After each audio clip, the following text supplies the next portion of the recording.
Jeudi 22 septembre 2023, mesdames, messieurs, bonsoir, bienvenue dans ce journal.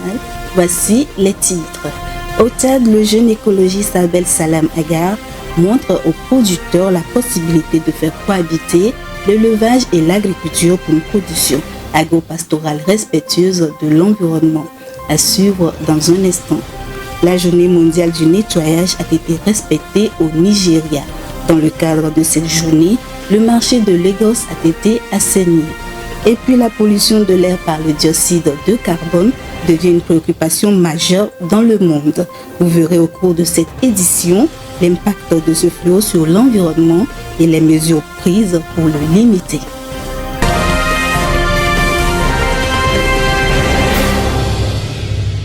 Les pluies incessantes ces derniers jours ont provoqué des crues soudaines des rivières à Pendjal dans la région des Savanes. Ces pluies diluviennes ont submergé les terres cultivées, laissant ainsi les agriculteurs dans une situation désespérée et désemparée. Irène Papadina nous fait le point. Colère, désolation et sentiment d'impuissance face au déchaînement du ciel sur de vastes étendues de surface agricole dont les cultures à peine fleuries, c'est la situation que vit la population de Pendjal au nord du Togo. Cette localité, aux prises avec des inondations catastrophiques, font peser de lourdes menaces sur la production agricole de la région. On enregistre plusieurs dégâts. Les cultures comme le maïs, le mil, le sorgho et d'autres ont été particulièrement touchées, mettant en mal les efforts de milliers de familles de ces zones. Les petits producteurs poussent un cri de désespoir et appellent à l'aide et à la solidarité face à cette situation désespérante vécue après toute une saison d'efforts au rendement prometteur. Les cultures continuent par baigner dans l'eau depuis la semaine dernière. Si ces fortes pluies continuent les jours à venir, il y aura encore assez de dégâts. Selon Basile Douti, responsable de l'organisation paysanne dans les savanes, la seule solution pour pallier ce problème d'inondation, c'est de faire des retenues d'eau pour que ces eaux qui débordent ne convergent pas vers les champs. Pour l'heure, les communautés locales appellent à des mesures de soutien pour surmonter cette crise. Et pour venir en aide aux cultivateurs, le gouvernement leur a fait don de vivres et non-vivres pour faire face à cette situation de calamité naturelle. Destination le Tchad à présent. Un groupe de fermiers propose aux consommateurs des produits frais et des produits cultivés de manière naturelle et sans pesticides. Dirigé par le jeune écologiste Abdel Salam Agar, la ferme produit des légumes et des fruits à base de compost naturel fabriqués sur place pour alimenter les marchés locaux. L'objectif est de montrer aux producteurs la probabilité de faire cohabiter l'élevage et l'agriculture pour une production agro-pastorale respectueuse de l'environnement. Irène Papadina. À la sortie est de N'Djamena, le jeune entrepreneur Abdel Salam Agar produit et met sur les marchés locaux des produits frais et 100% bio. Dans sa ferme agricole bio où cohabitent naturellement l'élevage des ruminants et la culture de contre-saison, les ouvriers utilisent exclusivement des composts fabriqués sur place pour la production des légumes et des fruits destinés à la commercialisation. L'objectif est de respecter à la fois l'environnement et de préserver la santé des consommateurs de plus en plus menacés par les organismes génétiquement modifiés OGM. Nous savons aujourd'hui le bien-être est très important, la santé n'a pas de prix. Donc c'est de ce constat que nous avons initié ce projet. Nous produisons des fruits et des légumes sans ajouter de pesticides ni des engrais chimiques. À travers cette ferme école d'agriculture et d'élevage écologique créée en 2016, Abdel Salam veut contribuer à la réduction de l'utilisation de pesticides et des engrais chimiques dans l'agriculture et encourager une exploitation agricole responsable. Bien que les fruits et les légumes produits de manière bio coûtent cher dans le pays, ce passionné de la terre continue de sensibiliser les consommateurs sur les bienfaits de ces produits naturels. La ferme agricole bio est dans sa phase de mécanisation avec l'installation progressive de dispositifs d'irrigation pour maîtriser la consommation de l'eau et passer à la production à grande échelle. L'ambition du promoteur est de faire de cette ferme le premier fournisseur des hôtels et des restaurants de la capitale en produits frais. Le marché de Lagos a été assaini samedi dernier à travers la journée mondiale du nettoyage. Cette initiative des activistes de l'environnement nigérian a été accueilli avec une grande motivation. Un grand défi auquel fait face le pays, puisqu'il produit plus de 2 millions de tonnes de déchets plastiques chaque année. Léon Sago. Le Nigeria est confronté à un défi de taille qui est d'assainir le marché de Lagos en le débarrassant des déchets plastiques. Cette activité est réalisée dans le cadre de la Journée mondiale de la propreté qui s'accorde avec les 50 ans de la Journée mondiale de l'environnement ayant pour thème Solution à la pollution des plastiques. Sonia Oguna, activiste environnementale, déclare que le marché est l'un des endroits les plus fréquentés de toute ville et qui génère un volume très important de déchets. Le plastique constitue 15% de l'ensemble des déchets produits dans le seul état de Lagos. Ces déchets plastiques sont estimés à plus de 2 millions de tonnes par année. Les volontaires de Sastivice, un important groupe de défense de l'environnement à travers Sonia, expliquent que leur plaidoyer est d'éduquer la communauté, femmes et hommes du marché, sur le danger du plastique, puis les former sur la façon dont ils peuvent s'en débarrasser en les recyclant. Les bénéficiaires saluent cette initiative et expriment leur joie.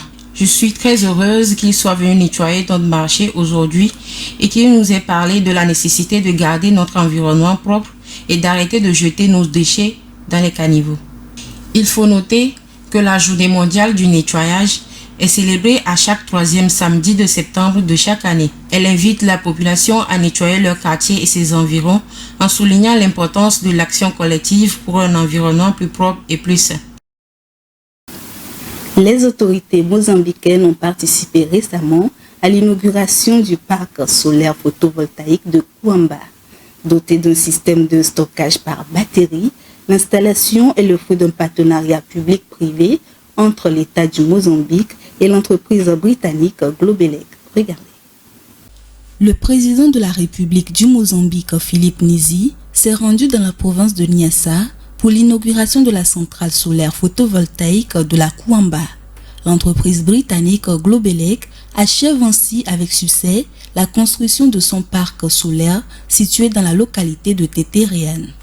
Le parc solaire affiche une capacité de 19 MW et est doté d'un système de stockage de 7 MW par heure. Selon Globelec, sa centrale électrique est capable d'alimenter 21 800 foyers mozambicains tout en évitant les émissions de 172 000 tonnes équivalent du dioxyde de carbone. Le parc est ainsi mis en service dans une région fortement agricole.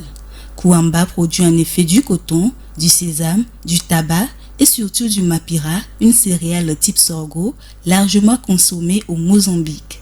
Ce parc solaire est le fruit d'un partenariat entre le producteur indépendant d'électricité Globelec, Source Energia, un producteur d'énergie en Afrique lusophone, et Electricidad de Mozambique, la compagnie nationale d'électricité du Mozambique. La construction de la centrale solaire photovoltaïque de Kouamba et de son système de stockage a nécessité un investissement de 36 millions de dollars. Les partenaires nécessaires du projet ont mobilisé le financement nécessaire auprès d'Emerging Africa Infrastructure Fund de Private Infrastructure Development Group. La Manufacturing Commercial Vehicle MCV, une compagnie égyptienne de fabrication de carrosseries d'autobus électriques, s'associe avec Volvo Cars pour la fabrication des véhicules électriques. Elles seront exportées en Europe, surtout dans les pays où ces véhicules ont le vent en poupe. Retrouvons Léonce Sago. L'Égypte devient progressivement le pays africain favori pour la construction et l'exportation de véhicules électriques vers l'Europe.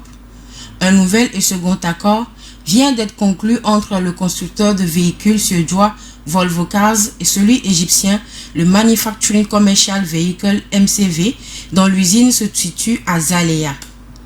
La fabrication démarrera en 2024 et les équipements seront livrés au premier trimestre de 2025. Ils seront essentiellement pour des véhicules qui sont à la mode actuellement dans les pays européens, notamment dans le secteur touristique. Notons que depuis 2016, Volvo a déjà exporté plus de 60 composants d'autobus électriques de l'Égypte vers le Pays-Bas et le Royaume-Uni. Le vice-président de Volvo Cars, Dan Peterson, explique que le travail de MCV leur permettra de proposer une gamme complète de bus urbains et interurbains Volvo dans le segment haut de gamme. MCV est un partenaire idéal doté de compétences et de la capacité nécessaire pour répondre aux exigences élevées de nos clients européens. Cette filiale du groupe automobile chinois Geely n'est pas la seule à solliciter l'expertise de la MCV. Il y a également le gouvernement égyptien qui lui a commandé la fabrication entière de 100 bus électriques juste après la 27e conférence des parties des Nations Unies sur le climat tenue à Sharm el-Sheikh en 2022. L'objectif est de promouvoir des modes de transport durables au sein de l'autorité nationale égyptienne. L'organisation Global Witness fait état des lieux mondiaux des crimes commis contre les défenseurs de l'environnement. En Afrique, la situation de la République démocratique du Congo est inquiétante. Le pays d'Afrique centrale est le 8e pays au monde où l'on enregistre le plus de meurtres des défenseurs de l'environnement. Entre 2012 et 2022, au moins 72 défenseurs de l'environnement ont été tués dans ce pays. Regardez. Entre le 28 et le 31 mai 2023, 3 éco-gardes congolais ont succombé à leurs blessures par balle. Leur convoi a été violemment attaqué quelques jours avant par des Maï-Maï, des groupes armés actifs à l'est de la République démocratique du Congo.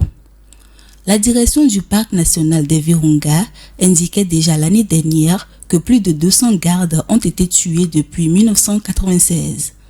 Et dans un récent rapport publié le 13 septembre 2023, l'ONG Global Witness fait savoir qu'entre 2012 et 2022, au moins 72 défenseurs ont été tués en République démocratique du Congo et la plupart de ces meurtres sont liés à des conflits fonciers ou au braconnage et ils sont souvent lieu dans des réserves naturelles. Selon l'étude de cette ONG des droits humains, la République démocratique du Congo est le 8e pays où l'on compte le plus de meurtres de défenseurs de l'environnement dans le monde.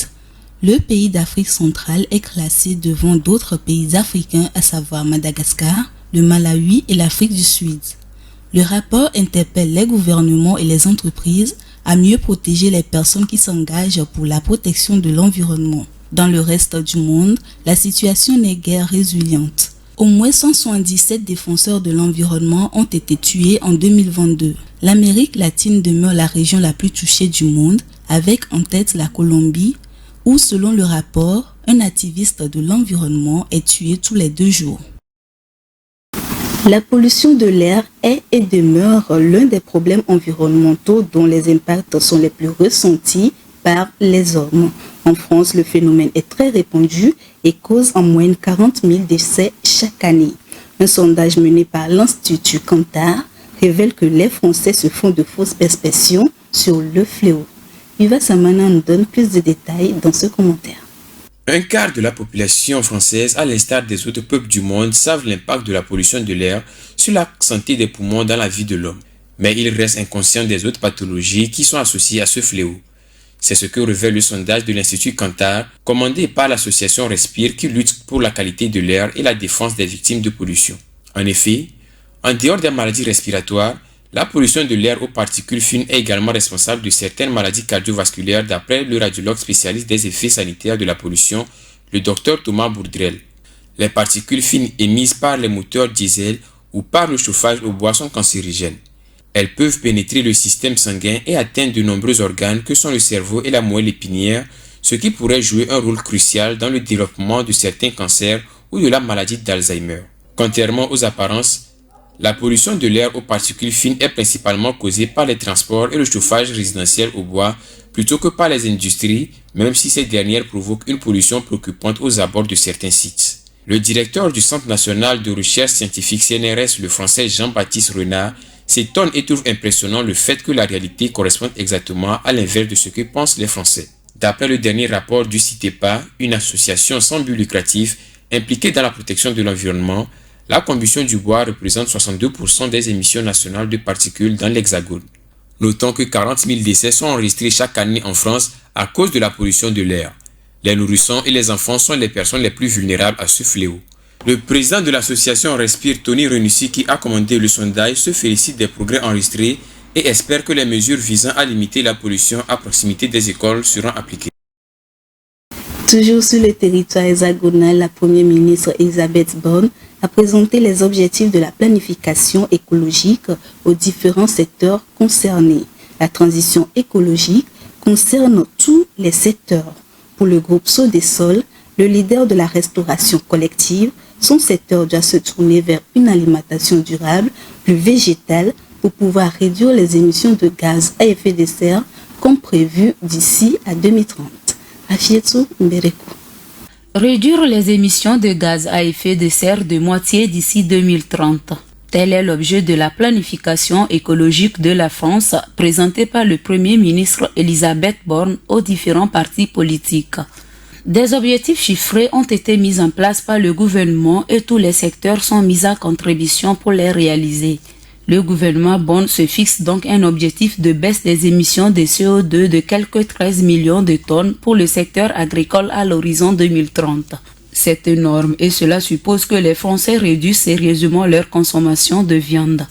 En termes de stratégie, le gouvernement propose la formation des chefs à la gastronomie végétale. Avec cette approche, il y aura, selon le Premier ministre, une augmentation de 30% de la consommation des nourritures végétalisées. Cependant, on voit que l'importation de viande a augmenté notamment dans la restauration collective de plus de 10%.